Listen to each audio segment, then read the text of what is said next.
Hello দাদা বাবু। ওই কেডা সুগেন্দু নাকি? দাদা বাবু কেমন আছেন? আমরা তো বালাই আছি। বললাম পাকিস্তান নাকি তোমাকে সেই রকম একটা মারা দিছে। আর বলেন না দাদা বাবু, জাস্ট মিস্টেক হয়ে গেছে। মারা খাইছো বালা হইছে, আর ফোন দিছো কি লেগে এটা কও। বলছিলাম কি দাদা বাবু, আমি একটু বাংলাদেশে যাব, আমার আত্মীয়র বাসায়। খুব রিক্সে আছি দাদা, জীবনের কোনো সিকিউরিটি নাই, তাই সেফটির জন্য ওইখানে লুকাইতেছি। না জানি কখন পাকিস্তানি মিসাইল আমার মাথায় পড়ে দাদা। মাদারির পো ভয় পাইছো তাইলে? হ্যাঁ? দাদা বাবু বলছিলাম কি, এই রুপি দিয়ে বাংলা টাকা নিব, রেট কেমন দিচ্ছেন? 100-তে 10 পাইবা 10।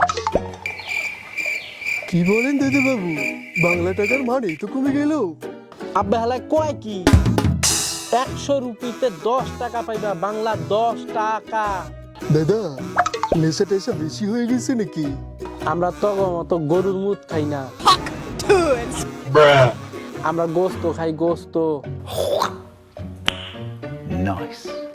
এই মারা খাওয়ার পরে তোমাকে রুপির দাম তোলা নিতে ঠেকছে। আর কয়টা দিন গেলে সোমালিয়ার মতন টাহার বস্তা লইয়া তেল কিনতে যাইবা, বুঝছো? তোমাকে টাকার মূল্য আর আছে না কি মিয়া? কি বলেন দাদা, আমি তো মার্ডার হয়ে গেলাম।